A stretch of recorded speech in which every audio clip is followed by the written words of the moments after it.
So now that we know what WordPress plugins are, if we were to make them, I mean, how would we make money from, how would a regular developer or entrepreneur, how would they make money from WordPress plugins? Um, there's several ways. I mean, a lot of plugins are available for free. That's kind of the nice thing about WordPress. But a lot of premium plugins, the things that are well built, that do things that solve a specific problem, people are willing to pay for. So the way you typically want to get started is you start with a problem. Like you're in a particular niche or you're focused on a particular area, and you say, what are the problems? What problems do they have, and is there a way I can help them solve it by adding an add-on to WordPress? So really, it starts with a problem. You identify the problem, and you want to find out if it's really a problem. In my case, I talk from personal experience. I had a problem with my own video marketing WordPress site that I wanted to automate something. So I looked around. I couldn't find a good solution, so I went out and developed it myself. So you could have a problem that you solve for yourself and other people want, or you can actually go ahead and ask people. Like if you have a mailing list or you have a following on Facebook, you can send out a quick survey. You can ask people, hey, what are the common problems in or frustrations that you have in a particular niche? And So yeah, but the more common ways to charge them is it? I mean, I guess there's two business models here, right? There's the straight up charging for the plugins, and then there's the freemium model where you give away something for free, and then you say, hey, this extra feature will cost you a little bit of money. And like what are some of like I know I guess that more freemium plugins are more common. Um, but are there any like actually premium plugins that are really cool that that are lucrative for the developers?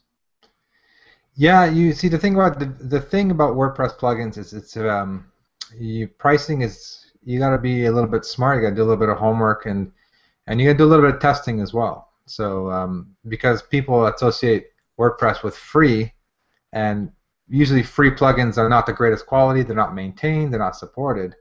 So if Right. you have you built your support team or support person, you built good quality plugin, you can charge a premium and people will pay because they'll know it's all about the support. As long as someone's paying for something and they're getting support for it, they're willing to pay. So like you said, there's a freemium. There's I can make a plugin that works for X number of days, or maybe it only has limited functionality and it's free.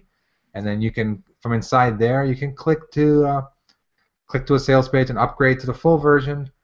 Or what I've done with some of my plugins is just said, okay, it's based on tiers. If you have one website, it's one price. If you have three websites you want to install it on, it's second price. If you want to install it on unlimited websites, it's even a more premium price. Uh, You can price so it that way by tiers, like tier you one, have level one, level two, level three. yeah, so you have no freemium model going here. You just it's paid upfront. It's paid up front. Yeah, I prefer that model because and second thing to kind of follow up to that is you wanna try to incorporate some kind of support charge or maintenance charge to that, because plugins you want to keep them. If someone's paying for something, you want to keep them high quality.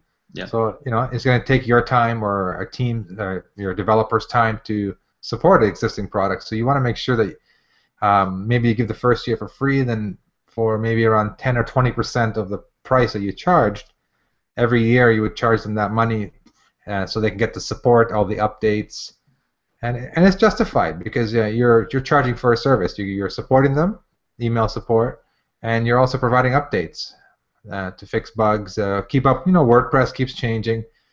It's good. It's good practice to have keep your product up to date and good quality, and people will pay for the plugin and will pay for the support that comes along with it.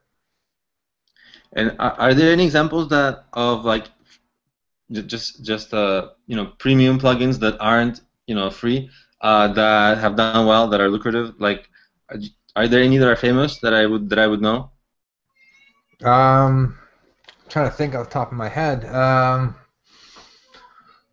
There's one great one actually I use for my site right now. It actually comes in the form of a plugin and a theme, but they have a plugin option. It's called the Optimize Press. I'm not sure if you've heard of Optimize Yeah, Press. I've heard of that. Yeah, so it's a great. It has so many features. So many, you can build amazing sales pages. Very easy to build nice looking pages. And that's one example of a theme or a plugin. It comes in two different forms. So they're charging for a plugin, and it's not cheap. It's $100 or more, $100 to $300, depending on which what features you want to buy. So yeah, it's plugins are a very good market. Like uh, the good thing is it's not very expensive to get into. If you know how to program, that's even better. It won't cost you anything. If you're looking to outsource, it's relatively inexpensive, and you're not building everything from scratch. You're building a feature that plugs into an existing website. So you have this ecosystem that's already there. You're plugging in a feature to make it better, and you kind of hook into an existing system, so that the development is much less. So upfront costs are less, and then you can if you provide enough value, you can charge. I mean, you can't charge for every single plugin. You can't make a little plugin that does something very little and then Yeah. expect it to make money. But if you really solve a problem, focus on the actual problem that your particular niche or group is having, and you save them time, you save them money, and those two things people will pay gladly. They'll be happy to pay.